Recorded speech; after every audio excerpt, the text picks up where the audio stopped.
There was no funeral, no lavish Hollywood service, no lines of black automobiles, and no public space for the world to say farewell when the late-night television king passed away. However, one name stood out above the others in the ensuing quiet. It was the name of an unexpected visitor. He attempted to erase a ghost from his past. Who was this individual? What caused their story to haunt Johnny Carson's last years? The man who had put America to sleep for 30 years died on January 23, 2005. The undisputed late-night monarch, Johnny Carson, passed away peacefully at Los Angeles' Cedars-Sinai Medical Center. He had been fighting emphysema, and the stated cause was respiratory failure. He was 79. Jeff Sotz, his nephew, issued a straightforward but forceful statement. His family, whose loss will be incalculable, was all around him. No memorial service will be held. Although startling, the choice was entirely consistent with the character. Johnny Carson was incredibly reserved for a man who lived in the spotlight, performing nightly for millions of people. Carson was socially awkward and would strive to strike up a conversation with a few admirers outside the studio. According to his friend and fellow host Dick Cavett, Johnny was comfortable in front of 20 million people and completely uncomfortable in front of 20, as his devoted sidekick for 30 years. Ed McMahon famously remarked, he was frequently referred to as the most private public figure in history. He so received the seclusion he had always desired in death. His wife, Alexis Moss, received the ashes from the cremation of his body. There would be no public event, no setting for his well-known friends and co-workers to exchange tales. Only a few individuals were left to witness the man, whose last performance was seen by an astounding 50 million people. The world did all it could to grieve. From the top offices, tributes came in. He was described by President George W. Bush as a dependable and comforting presence. His Tonight Show replacement, Jay Leno, referred to him as the gold standard. Perhaps the most poignant homage was given by David Letterman, whom Carson himself considered his legitimate heir, who said, "All of us who came after are pretenders." Fans placed cards and flowers for his star on the Hollywood Walk of Fame and at Johnny Carson Park, which is across the street from the NBC studios, where he had performed magic for so long. We will not see the likes of him again. But how could there be a guest if there was no funeral? And in a life full of thousands of friends and a select few formidable foes, the mention of his name in the wake of his passing would have astonished everyone. Who was missing for such a long time is the answer, not who was there. The unexpected visitor wasn't someone who happened to be there that day. The remainder of their lives were shaped by the ghost of a friendship so strong and a betrayal so sour. It was about the one individual who Johnny Carson would never be able to forgive. You must start at the beginning in order to comprehend the end. Joan Rivers was a struggling comic before she became well known. She had been working at seedy clubs in Greenwich Village, New York, for years by the early 1960s, passing hats that occasionally didn't even return. After just one appearance, she was banned from the Jack Paar version of The Tonight Show, worked temporary jobs to pay the bills, and even lived in her car. She had made 7 unsuccessful attempts to audition for Johnny Carson's Tonight Show. Many in the industry told her that her career was already finished by 1965, when she was only 31 years old. The evening of February 17, 1965, followed. Her manager negotiated the booking as a favor because he also represented Bill Cosby. Therefore, it was a mercy booking. Persuaded that this was her final chance, Rivers stepped out onto the stage. However, an amazing thing occurred. She later recalled, "It was one of those nights where everything goes right, the stars are in alignment, and the audience, we just connected." She wasn't just funny, she was electric, and the one person who mattered most saw it. John Carson leaned in and said the words that would forever alter her life as her set came to an end, and she took a seat on the coveted couch next to the host. He spoke to her on national television. "You're going to be a star." Rivers recalled turning to look behind her, wondering who he might be speaking to. According to her, their on-air chemistry is simply wonderful. In that instant, a connection was made. She wasn't given a break by Carson. He turned into her tutor and champion. "He gave me my career," as she would say, for years to come. Joan Rivers became a regular on The Tonight Show after that night. Over the following 20 years, she made almost 100 appearances. They had famous on-air banter. She was the witty, funny court jester who could make him laugh till he sobbed. And he was the cool, unflappable king. He truly believed in her. A huge show of support was shown when Rivers debuted her own little daytime talk show in 1968, and her first celebrity guest was Johnny Carson. Her involvement on the show continued to expand. In 1983, she was formally named the show's permanent guest host, after starting to fill in as a stand-in presenter while Carson was away. This was a highly trusted position. She had the keys to the kingdom while Johnny was away. In the perspective of the industry and the general public, she was the future queen. She was completely devoted to Carson. Over the years, Jackie reportedly turned down numerous offers to lead her own show, in favor of continuing to host The Tonight Show. This particular element, however, is what makes all the difference. Despite their affection on air, they had a largely professional relationship. It was in front of the cameras and under the scorching studio lights. Our friendship existed entirely on camera in front of America, Rivers wrote. And even then, when the red light went off during the commercial breaks, we had nothing to say to each other. This wasn't because they didn't like each other. Rather, it was because of Carson's renowned coldness. He was a man who surrounded himself with walls, and their relationship wasn't one of intimate friends sharing secrets. Rather, it was one of professional hierarchy, with him as the king and benefactor who had found her and placed her in his court. Joan Rivers had been comfortable in her role as Carson's number 2 for years, but things started to change in the mid-1980s. In 1985, Carson signed a new 2-year contract with NBC, and that unspoken power dynamic is the key to understanding the brutal betrayal that was to come. But Rivers only received a 1-year offer, and the message was apparent to her. It could only mean one thing, she wrote. When Johnny finally made the decision to retire, the worst blow came when a memo started making the rounds at NBC, detailing the names of comedians who were being considered as potential permanent replacements. Given that she had spent more time in that chair than anyone but Johnny himself, Rivers thought her name would be at the top of the list.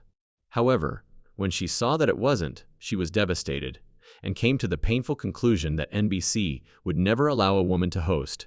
Instead, she believed that her role as a guest host was a safe way for the network to utilize her talent without ever considering her as a real rival or heir to the throne. A new player entered the game at this precise moment of vulnerability: Joan Rivers' own late-night talk show. The Late Show, starring Joan Rivers, was being offered by a new network called Fox, which was getting ready to launch, and its executives, including Barry Diller, wanted to make a big splash.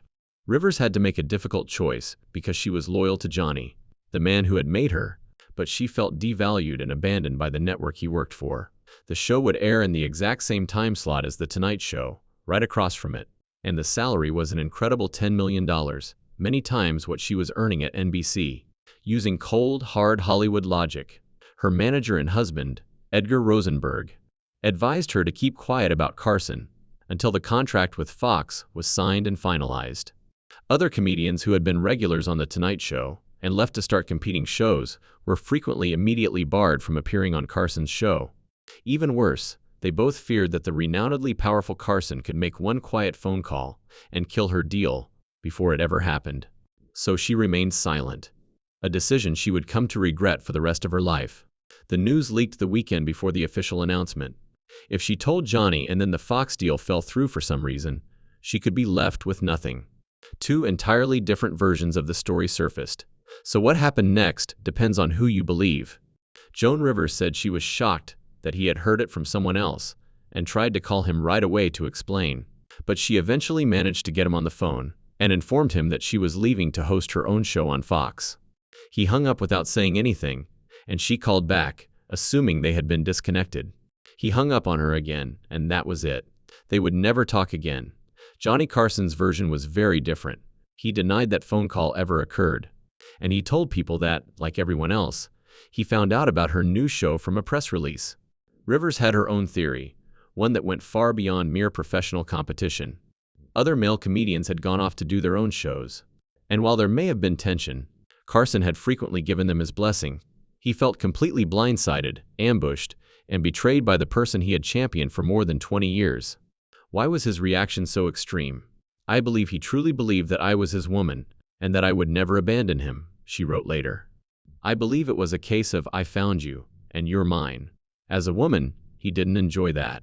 I confronted him. A man quitting to compete was considered ambitious in Carson's world. It was treason for a lady to leave. Since the monarch had been disobeyed, his fury would be severe and immediate. The most powerful guy on television, Johnny Carson, punished her in every manner he could. Her instant and permanent expulsion from The Tonight Show was the first and most evident outcome. She was not allowed in the studio that had served as her second home for the remainder of Carson's employment, and even for years after his retirement. However, it went well beyond that. Carson established a list that was like a blacklist. It was announced that anyone who made an appearance as a guest on Joan Rivers' Late Show would no longer be allowed to appear on The Tonight Show. The decision was easy for celebrities and their representatives. You have the option of appearing on the most significant and influential show in television history, or the struggling new show on the upstart network. Carson was selected by nearly everyone.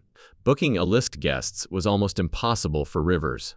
Her personal friend, an NBC official, reportedly informed her plainly, "We are going to destroy you." The Late Show debuted on October 9, 1986, and nearly immediately encountered problems. Behind the scenes, the show suffered from the lack of well-known guests and the full weight of Carson's ratings dominance. It was worse. The show's producer, Rivers' husband Edgar, was in continual conflict with Fox officials. Joan received an ultimatum from the network less than a year later: terminate her spouse. She declined. Thus, Fox dismissed both of them in May 1987. Although the professional humiliation was enormous, an unthinkable personal catastrophe was soon to eclipse it. Her marriage was severely strained by the show's failure, their enormous debt, and the public backlash. Edgar Rosenberg committed suicide 3 months after they were let go.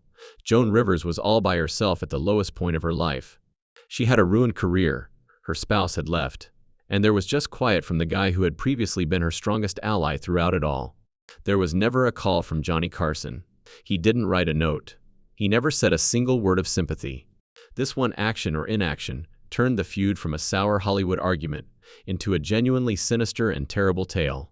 It showed a side of Carson that his admirers had never seen before, a man whose resentment was so strong that it overcame any empathy or basic sense. According to what Rivers would subsequently allege, she was totally cut off from the society she had previously dominated. "I felt as though Stalin had dispatched me to Siberia. The king's sentence was final, and had been passed. Let's go back to that peaceful January 2005 day." The narrative of Johnny Carson's legendary, unsolved rivalry with Joan Rivers was one of the first things that everyone thought of when word of his passing circulated. She was the one loose thread that the master of control could never tie up, the phantom that tormented his legacy. Her narrative became the eulogy he never received, because there was no actual funeral. She was the surprise visitor. Her response to his death was as complex and unfiltered as their past. There was no straightforward expression of sorrow. Rather, she expressed a complex mixture of deep hurt, lingering resentment, and a startling amount of professional respect in her public remarks. She was brutally honest in one interview, calling him a terrible son of a, but she would immediately follow up by saying that he was also the most intelligent straight man ever. He is not touched. Even after over 20 years of stillness, the sorrow was still present. She lamented the chance for grace that Carson had wasted, but she didn't apologize for accepting the Fox show. She envisioned a different conclusion to their narrative in an interview conducted just before she passed away. She explained what Johnny ought to have done. "After everything, after I quit the show, after I got fired from Fox, and after Edgar killed himself, Johnny ought to have brought me back on the show and asked me, 'Where have you been?'" It would have made Rivers was still looking for some sort of closure years after his death, and on an episode of her reality show, Joan and Melissa, Joan Knows Best, she went to the cemetery where Carson's ashes were buried. It would have been a moment of forgiveness, a classy move from the classiest man on television, but it never happened. The real guest at Johnny Carson's funeral was Joan Rivers, who, while he had withdrawn into his very private world after retiring in 1992, never speaking publicly about the feud, had been forced to live with the consequences out in the open, while the cameras followed her as she attempted to finally confront the man who had excluded her from his life, speaking to the empty air in a final heartbreaking attempt to make peace. Her voice and her suffering were the loudest echoes of his past at the moment of his death, and the unexpected guest was not a person standing in a church, but the inevitable, tragic and unforgettable memory of the one person he built up and the one person he could never forgive.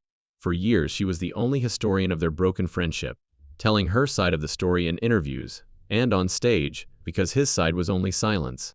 The narrative of the one person he could never forgive filled the silence, and the most unexpected visitor at the end of his life wasn't a person at all, but a memory. Ultimately, Johnny Carson received the tranquil departure he had always desired. the last silent testament to the unwavering loyalty he expected.